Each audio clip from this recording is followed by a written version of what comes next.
Hello everybody, I'm SJM. Welcome back to Valhelsia 5. In this episode, we are going to go out on a little adventure. First, a couple of little housekeeping notes here for you all. I did craft up one of the earth essences just to kind of see if I could find out how much crafting these essences costed. So I just look at the recipe here. It costs 2,000 source, requires dirt, grass, etc., an iron ingot, and any kind of a seed there. And then after I crafted it, I noticed that it didn't use the items. So good news there. You don't have to use up an item every time. It just uses source, which said 2,000 on the button, or on the NJREI there, and that took 20% of a source jar. So we now know exactly how much source is in a jar, which will be 10,000. So if you want to do further calculations from that while you're doing other things, you can to figure out optimizations and whatnot. Also note that my test, I did things on different Y levels here, so they don't actually have to be on the Y level, just within probably three-dimensionally within 2 blocks of the imbuement chamber to do those essences there. So let's just throw this guy back in here. So I'm not going to go too much further into Ars Nouveau. I will add some quality of life stuff along the way as I go, but I just watched a really good video on all of the early game source things and upgrading your armor by a creator named Snedglow. I'll throw a link to that video down below. I always like shouting out these smaller creators so that we can help each other, find good information going back and forth, and you can get the most out of your watch time there. What I have done is I've created the iron knife from Farmer's Delight and gone and collected up a whole bunch of straw. I got just a little bit there and a whole bunch more up here because I wanted to do some testing, and I wanted to set up a little bit extra storage space for this trip. I also made these tatami mats. These are just purely decorative. I was kind of hoping this full tatami mat would act like a sleeping bag or something, but no, it doesn't appear that we have any sort of portable sleeping that doesn't reset our spawn. So unfortunately, while we're out and about, we will have to be using a bed to kill the night if we don't want it anymore. But with the straw, we can make oh wait, getting the straw. Let's go over that first. Basically just right-clicking with the knife on a piece of grass. Left-clicking on a piece of grass will give you a chance to drop the straw as well as the normal drops that you would get from breaking the grass. So industrial hemp seeds, wheat seeds, so on and so forth there. Let's see if we can't actually get one. I don't know if these sprouts ever dropped anything. I never really paid too much attention, but there we finally got an extra piece of straw. And let's just get another one to flesh out that stack. There we go. So it is all, our RNG base, but didn't work out too bad. I spent pretty much a full Minecraft day, and I got 2 stacks and a little bit of this straw. But for the few things that we can use with this straw, just some decoration blocks there. Organic compost, this is what can lead you to getting better soil for doing farmland. You'll craft this organic compost, put it in the world. There are certain factors, but it takes an amount of time. There are some things that can speed up the process, but a certain amount of time it'll turn into rich soil, which you can then use in farming if you want to speed up crop growth and consequently source generation if you're using the agronomic source link. But the thing that we're going to be looking at here is the canvas, and the canvas can be used to make these bundles. Now, I was having a discussion in another smaller creator's Twitch stream. Nobody thought that these bundles were useful for anything, and probably I'm not trying to change anybody's mind. These are decidedly mid for sure. But when I don't have any other options right now for bonus storage, this is actually going to be all that I have. So that's going to be what we get, because what it can do is it can put together a bunch of different inventory spaces into one. Like, see, I've got all this stuff down here which is kind of clogging up my inventory with partial stacks. That's the one thing that the canvas bags will be good for. Where is my string? It's up here, is it? We need 4 of those. We're going to make 2 bags just to go out on this little adventure. So we'll need 10 of those guys.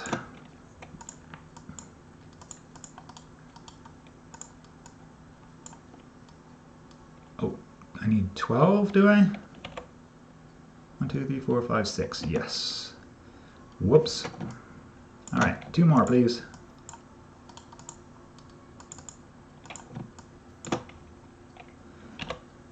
This will be much easier. Shift clicking in REI will put all the things in there. So with these bundles, you can get up to 64 items in there. Just note that if you put a tool in there, it'll fill it up completely. So it's not very good in that respect for something that takes up a full inventory slot by itself, but we can put all of these together into one thing. So I just pick up the bundle and right click on the stack and it'll suck everything up into it, and we get up to 64 items in there. So haha. Oh, and I can't put them back together. I see. But there are those 3 stacks of iron all picked up and put forward, and now I'm only using one inventory space for those 3 that I got. So like I said, it's not super handy by any stretch of the imagination, but if we also look at making the backpack from the Sophisticated Backpacks mod, this requires a Ravager hide. Congratulations to those who know how to make a raid farm and can get these pretty easily, but not something that I want to do, and probably not something that you want to do if you're playing in a hardcore world either, am I right?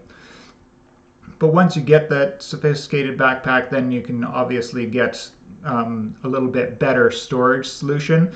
And hopefully in this little adventure that I'm going to be doing today, we can find the other primary source of mobile storage. And we'll be pointing that out as we go along the way. So let's just throw all this stuff away that I don't need anymore. We'll need a bed. I'm going to take the sword just in case. My axe is kind of getting a little bit low. It's not really a huge deal. Don't need the knife. Don't need these seeds. I have these up here. Yep. Extra food just for adventuring around. I always try and keep a few extra sticks on me just in case I need to make torches in a pinch. Actually, speaking of which, I should have my torches on here in case we want to jump into a cave for a little bit. And take a spare axe too as well, just in case we need the weapon. No, we got the sword, right? That's fine. We'll be fine. We've also got the spell in our mage's spell book for fighting things. What have I done with my torches? Oh, they're in my inventory already. Never mind me, just being a little bit silly. So let's not start the adventure at night. Let's sleep that one off.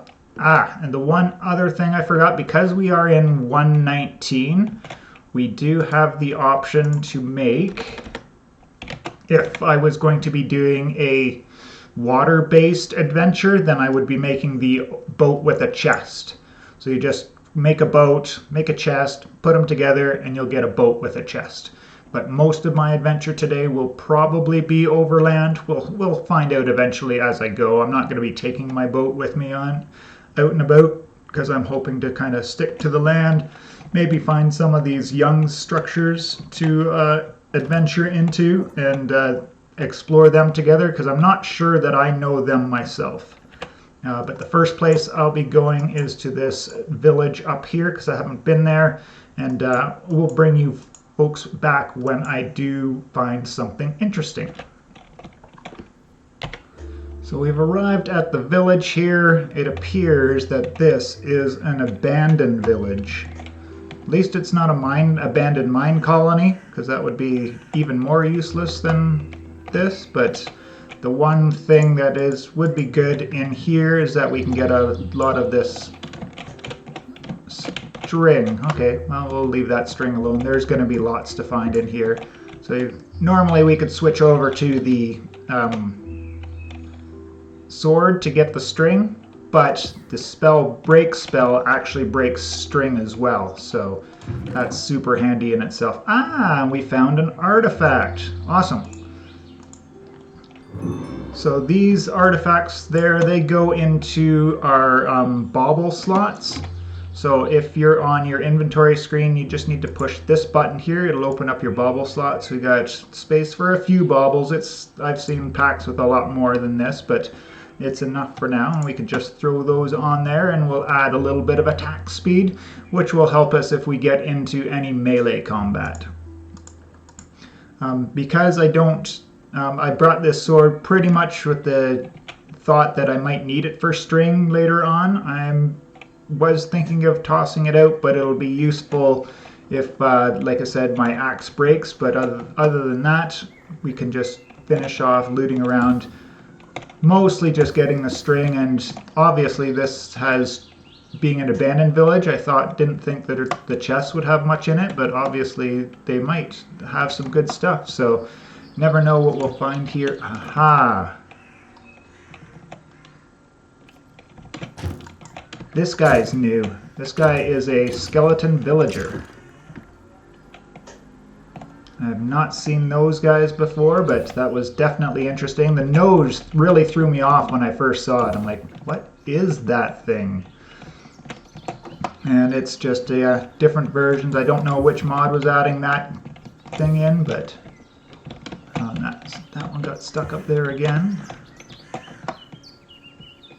But yeah, that's one thing these abandoned villages are good for, is getting a lot of string without having to battle against too many spiders. So we'll just keep checking out. I'll finish looting up this village and we'll bring you back at the next point, notable point. Just want to point out I came across some frozen water here. There seems to be this thin ice from Ecologics mod.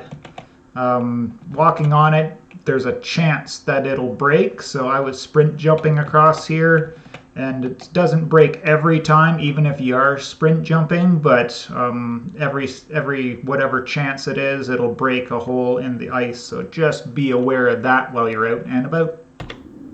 Apparently snowy creepers are not hostile. I've seen the other creeper variants be hostile, but not the snowy ones, so question mark. Not quite sure there. And it counts as a monster though, so strange. Seals from Alex's, I'm pretty sure. Oh, and a seagull. Seagulls. Always be careful of seagulls because they'll steal your food. I was bridging across this ravine here, and just to note that there is the mod, when you get the triangle brackets on the other side of your crosshair, it'll place a block in front of it, and if you get the square brackets like that, you can place a block below. So just noted, good things to know when you're moving, if you're moving around in the world and you don't want to do the speed bridging thing, because I'm horrible at that and will always kill myself trying to speed bridge. So we are coming up on another structure here. I've cleared out a couple of other hunters' houses, just basically getting some steak and some other resources out of there. But this structure is from Blue Skies, if I'm not mistaken. And it's, yeah, gatekeepers. So this is related to the Blue Skies mod. I'm not 100% on it, so I'm not going to speak too much at length about it, but black wool can't hurt, maybe, I guess. Not sure. Some extra food if we really needed it. And absolutely do not attack the gatekeepers. they will wreck you. They're really, really strong fighters. So just gonna pick my way through here. A couple of free furnaces if we needed. What else do we have in here? A moonstone shard. Not sure if we're gonna need that, but this is why I have the bundles, right? We can scoop up some of this stuff that we're not collecting a lot of that we do want to keep. Saddle. Saddle is a full slot, so it's not going to go in. But let's get rid of the bone, carpet. Don't need to bring these along on my travels. Raw beef. I've got almost a stack of steak from those hunters' houses, so we're good on that. And don't need those flowers. So there we go. Bring you back at the next interesting point.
Village.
So I saw on the mini-map this here, and it was a little bit blacked out, so I couldn't really tell, but once I got in a little bit closer, and now that I look at the map, I know that this is another one of those abandoned mine colonies that I went over in episode 1. Nothing special to see there, so ignore. So there is a sunken ship up ahead, I can tell because of this little, I don't know, skeletonized sailfish, whatever it is. Don't know what the real name for it is. Let's go up and find out, because we've got the harm spell that we can works through water, which is super handy.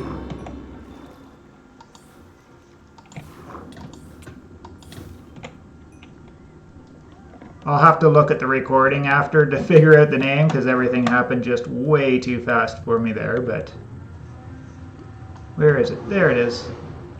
And it's upside down. Oh no, it's on its side. Okay, we should be able to figure this one out easily enough and get a treasure map from it. Let me go get my boat first. And we'll probably need to sleep through this night that's coming up before we get too many drowns spawning down there.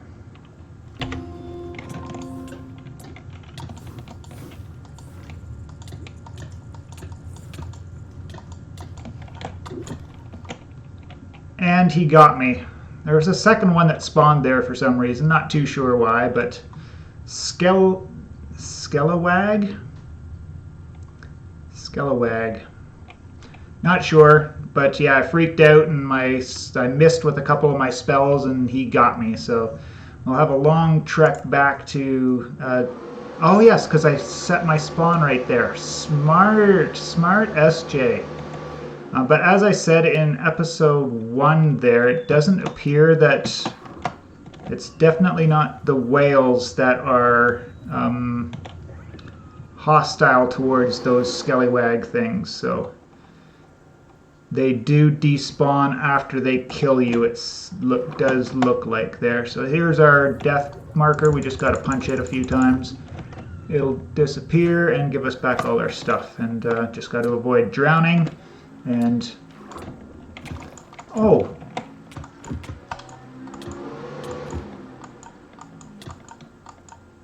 I can't hit him. His hitbox is super off. What's up with your hitbox, little buddy? As you can see, the whale's got big, huge hitboxes. No, it's pretty big. It's just the front of them that's actually really off. So yeah, just trying to get some footage there for you guys so you know how to handle them moving forward, because obviously they are pretty nasty. Where is my death point, though? There it is, right there. I think. F3B for hitboxes if you don't know. Let's go underwater a bit.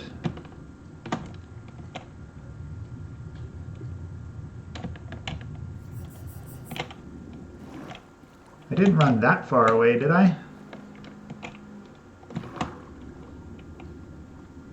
There it is. I did run that far away.